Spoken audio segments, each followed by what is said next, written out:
kabar hari ini adik-adik Nusantara? Semoga semuanya tetap sehat dan tetap semangat. Sebelum kita belajar, hal-hal yang harus kita persiapkan adalah: yang pertama, berdoa terlebih dahulu. Yang kedua, menyiapkan alat tulis untuk mencatat bagian-bagian yang penting dari materi. Yang ketiga, menyimak cuplikan penjelasan materi dalam video dengan seksama. Baik, kalau sudah siap, ayo kita mulai belajar sekarang. Sedang apakah orang tersebut? Apa yang dicari oleh orang tersebut? Apa yang dilakukan orang tersebut? Apa yang didapat orang tersebut? Kegiatan apa yang dilakukan orang tersebut? Apa manfaat dari kegiatan tersebut? Ya, benar sekali. Ketiga orang tersebut sedang membaca, mencari, dan menyimak berita. Lalu sekarang, apakah berita itu? Kali ini, kita akan belajar mengidentifikasi dan menyimpulkan teks berita pada pembelajaran Bahasa Indonesia kelas 8. Kompetensi dasar 3.1, mengidentifikasi unsur-unsur teks berita yang didengar, yang dibaca. 4.1, menyimpulkan isi dari berita yang dibaca dan didengar. Indikator pencapaian kompetensi 3.1.1, menjelaskan pengertian teks berita. 3.1.2, menganalisis unsur-unsur berita. 5W plus 1H. 3.1.3, menganalisis langkah-langkah menyimpulkan pokok-pokok berita. 4.1.1, membuat ringkasan dan penyimpulan berita. Sekarang kita akan masuk kepada pengertian berita. Pengertian berita menurut beberapa sumber. Menurut KBBI, Kamus Besar Bahasa Indonesia, berita adalah cerita atau keterangan mengenai kejadian atau peristiwa yang hangat, kabar, laporan, pemberitahuan, pengumuman.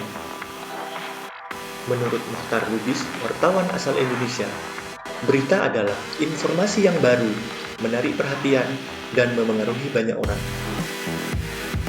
Menurut Neil McNeil, pembantu utama redaktur malam New York Times, berita adalah gabungan fakta dan peristiwa yang menimbulkan perhatian atau kepentingan bagi para pembaca surat kabar yang memuatnya. Jadi, dapat disimpulkan bahwa berita adalah teks yang melaporkan kejadian dan peristiwa atau informasi mengenai sesuatu yang telah atau sedang terjadi. Sekarang kita akan masuk kepada ciri-ciri berita. Yang pertama, faktual. Berarti, informasi yang disampaikan bersifat nyata dan benar-benar terjadi. Ciri yang kedua, aktual. Informasi yang disampaikan bersifat kekinian atau sedang hangat diperbincangkan di tengah masyarakat. Ciri yang ketiga, unik dan menarik. Maksudnya, informasi yang disampaikan jarang terjadi, aneh, dan menarik perhatian serta rasa penasaran dari masyarakat. Ciri berita yang keempat, sistematis dan lengkap. Berarti, berita disusun secara terstruktur dan berurutan sesuai kronologis peristiwa yang disajikan. Ciri yang kelima, berita harus seimbang. Berarti, informasi yang disampaikan dalam berita harus objektif dan tidak memihak salah satu pihak. Dan yang terakhir, keenam, ciri berita adalah komunikatif. Berarti, informasi yang disampaikan menggunakan bahasa yang mudah dipahami. Selanjutnya, kita akan belajar tentang jenis-jenis berita. Yang pertama, ada berita langsung yang ditulis secara lugas, ringkas, aktual, dan menarik. Yang kedua, berita mendalam, mengangkat berita secara mendalam dan rinci. Yang ketiga, berita penyelidikan, mengangkat sebuah informasi dari berbagai sumber. Yang keempat, berita interpretasi, yaitu perkembangan dari berita langsung dengan informasi tambahan.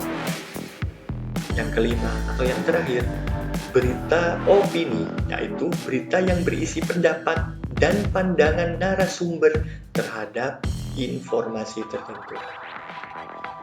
Oke. Sekarang lanjut kepada unsur-unsur berita. Untuk mengingat unsur-unsur berita, di sini ada teori yang menggunakan adik Simba atau 5W plus 1H. Apa saja adik Simba itu? A, yaitu apa atau what, yang berarti peristiwa apa yang diberitakan. D, yang berarti di mana atau where, yang berarti tempat kejadian. Selanjutnya K, kapan atau when, waktu kejadian.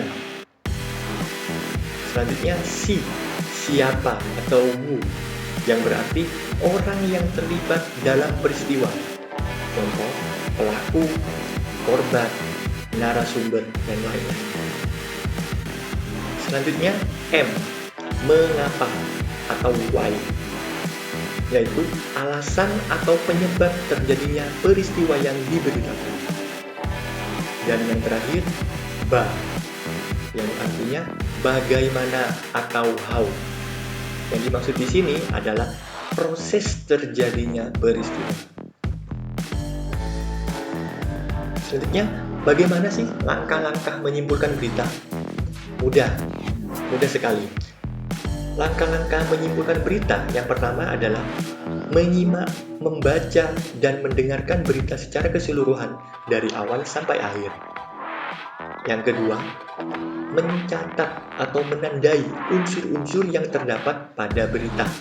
Di sini kita bisa menggunakan adik Simba atau 5W plus 1H. Yang ketiga, membuat kerangka simpulan berita dari unsur-unsur berita yang telah ditemukan. Dan yang terakhir, yang keempat, mengembangkan kerangka simpulan berita menjadi paragraf simpulan berita yang utuh. Baik, setelah kita belajar langkah-langkah menyimpulkan berita, kita akan belajar atau latihan soal. Silakan adik-adik Nusantara perhatikan teks berita di bawah ini untuk mengerjakan tugas latihan.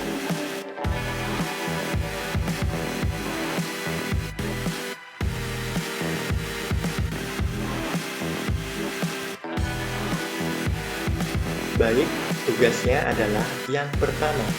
Temukanlah unsur-unsur yang terdapat pada berita yang berjudul Disparekraf DKI akan segel tempat usaha pariwisata yang gelar perayaan Tahun Baru 2021. Yang kedua, buatlah kesimpulan dari berita yang berjudul Disparekraf DKI akan segel tempat usaha pariwisata yang gelar perayaan Tahun Baru 2021.